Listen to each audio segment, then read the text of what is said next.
comment on yung sinasabi nilulutong impeachment sa Kamara against people? Pinag-uusapan nila, kahit na i-deny nila, pinag-uusapan ng members of the House of Representatives. Kasi meron pa naman kaming mga kaibigan dyan sa loob na hindi lang nagsasalita dahil takot daw sila. So sinasabi nila, it's openly discussed yung impeachment. How is it progressing, ma'am? Naku, hindi ko alam sa kanila. Basta kami, inaantay lang namin ang kanilang gagawin dahil expected na yon na gagawin nila. Kasi ano ba ang gusto nilang gawin? Gusto nilang pabagsakin ang pamilya Duterte sa politika. At hindi lang siguro politika, sa personal din. Dahil sinama nga nila yung asawa ko sa... Sinama nga nila yung asawa ko, di ba? He's a private individual, pero sinama nila sa harassment nila. Example lang, kung ano yung, kumbaga, playbook. Doon kay President Rodrigo Duterte, nakikita nyo, di ba? Merong quad committee ng House of Representatives na iniimbestigahan yung kanyang mga desisyon noong siya ay Pangulo pa. Tapos meron tayong ICC na complaint against sa kanya. Tapos merong plunder cases na final against President Duterte. Tapos doon tayo papunta sa akin. Hinahabol-habol nila yung confidential funds. In fact, nung sinabi ko to express goodwill, sabi ko, at saka para hindi na tayo magkagulo, o sige na, we'll shoot blind sa projects namin. Huwag na natin gamitan ng confidential funds. Pwede pa rin naman yan, pero mas mahirap. Kasi you cannot purchase information, you cannot give rewards. Hindi mo mamahahanap kung ano yung tinatarget mo sa security issues and peace and order. Tapos, etong impeachment na pinag-uusapan nila. Tapos narinig nyo, di ba? Anong play ni Castro?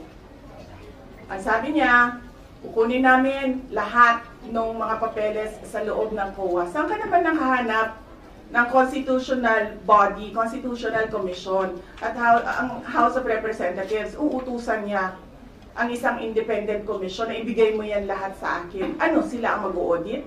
Hindi pa nga tapos yung audit. Pero alam na natin, nahahabulin nila dyan ang paninira nila sa akin.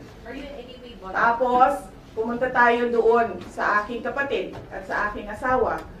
Pinailan nila ng drug smuggling cases. Based on ano? Based on name dropping, based on chismis, based on hearsay. So nakikita ninyo yung gusto nilang mangyari. They want to project the family as corrupt, as criminals, as walang kwentang mga tao, kundi para sa pansarili lang nila. And bakit ba? Bakit? And all because, sabi ko nga, sinabi ko na dati, we are a threat to the perpetuation in power of people na interesado maging, sabihin na natin Prime Minister, kung matuloy yung niluluto nilang chacha o President, kung hindi maluto yung chacha nila. Are you in any way bothered by the alleged impeachment moves po sa House, ma'am? Hindi. Hindi, I'm not at all bothered.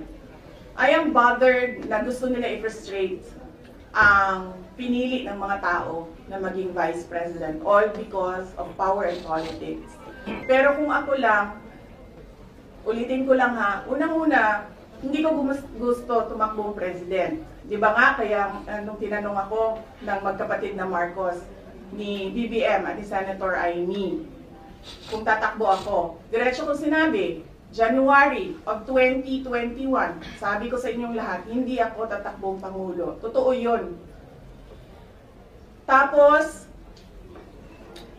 hindi ako tatakbong Vice President. Kasi hindi naman napag-usapan yon before the deadline of filing of candidacy. Hindi napag-usapan ang pagiging Vice Presidente. Kaya tumakbo akong mayor. Kasi ano bang pangarap ko sa buhay? Maka 3 consecutive terms na mayor ng Davao City. Yun yung pangarap ko. Tapos, pagkatapos ng filing of candidacy, lumapit na sa akin yung magkapatid na Marcos. Sabi nila, hindi kami mananalo kung hindi mo tutulungan kami sa Mindanao at sa Visayas. Sabi ko sa kanila, okay, sige, dahil maraming big ticket projects si Pangulong Duterte sa Davao City, sa Mindanao at sa ibang lugar pa ng ating bansa na gusto nating mapatuloy. Kaya nga, di ba, tumakbo kami on the platform of unity and continuity na hindi natin nakikita ngayon na saan na yung mga big ticket projects. Wala na lahat. Unappropriated. So, pagpaalisin nila ako dito, or impeach nila ako, hindi kawalan sa akin ang posisyon na Vice President. In the first place, hindi ko naman gusto tumakbong Presidente. Hindi ko gusto tumakbong Vice President. Tumakbo lang ako dahil kailangan mapatuloy yung development projects sa Mindanao, sa Visayas, at sa Luzon. At naisip ko at the time, if I am Vice President, patututukan yung mga proyekto na yon na okay, wala na rin lahat ngayon dahil unappropriated na sila lahat. Do you regret the decision? Do you regret? Do you regret the decision? Of course not. I do not regret running for Vice President kasi imagine niyo kung ako mayor ngayon at hinahabol-habol nila ako dahil alam nilang pwedeng tumakbo ito sa 2028. Diba? So, yun naman, tatakbo bang pera? Diba? So, running? bakit ko nire-regret yan? Hahabulin nila ako. Alam nyo, kahit matanggal nila ako as Vice President, hahabulin nila ako until the day na maupo sila sa 2028. So, ano mang pera? Sa 2020? Ma'am Ra, Ano? Ngayon na! for 2028 presidential. Mahirap sagutin ang 2028 kasi imagine niyo, pagbaba ko dito, nahulog ako doon sa hagdanan. 'Di ba? Namatay ako bukas. Sayang yung paghahanda ko. Sayang yung paghahanda ko. Dahil ang layo ng 2028. Dapat magplano for 2028 sa 2027 at fourth quarter ng 2026. What your plans of being the next president? Wala akong planong ganyan. Despite yung harassment sa family mo. Yes, ma'am. Wala naman kami, ano ba sinabi nila, huwag kami matakot. Hindi kami takot. Hindi kami takot. Sumasagot lang kami sa kanilang mga atake sa amin.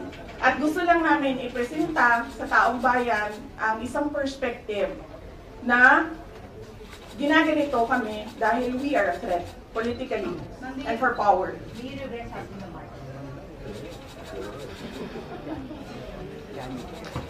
Last question. Do I regret helping do you want to answer that question? Yes. Or alam mo ba ang sagot? And friends mo ba kayo Okay. sa Marcos?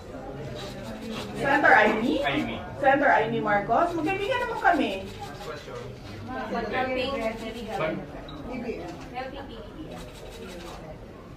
Kasi ganito yun, sabi ko nga kanina eh. Inisip ko na yan eh. Sinabi ko kanina eh. Kung hindi naman ako tumakbong Vice President, mayor ako, hahabulin pa rin ako eh.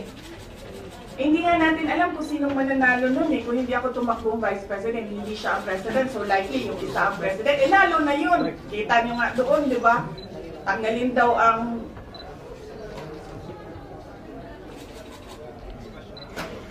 Ano? How would I protect myself? I hire lawyers, ma'am. Yan na lang naman kasi talaga ang magawa ko. Pero kung makikita nyo, hindi na talaga sila sumusunod sa batas, sa harassment nila. So, tatanggapin kung ano yung darating. Kaya sara-sara. Ma'am, sabi po ni Senator Bato, may mga members ng House na opportunista, unprincipled, dahil after previously praising the Duterte administration, ngayon bigla naging critics. Will you share his belief na gano'n na? Ako, lumaki ako sa politics. 9 years old pa lang ako, mayor na ang father ko. So from 9 years old until today, wala akong ibang ano ba tawag dyan? Wala akong ibang universe kundi pag-aaral, nung ako'y nag-aaral pa, politika, nung natapos na ako nag-aral. Wala akong problema maghiwalay tayo sa politika. Diba? Kasi hindi naman talaga natin ma-define kung saan tayo bukas sa politics. Kasi eleksyon ang ating mga public officials dito may eleksyon Kaya hindi natin alam kung saan tayo papupunta bukas. Wala akong problema. Maghiwalay tayo lahat. Diyan kayo lahat. Dito ako mag-isa. Ang hindi ko naggugustuhan ay yung pambabastos. Yun. Pwede naman tayo maghiwalay sa politika Huwag lang maging bastos. Thank you.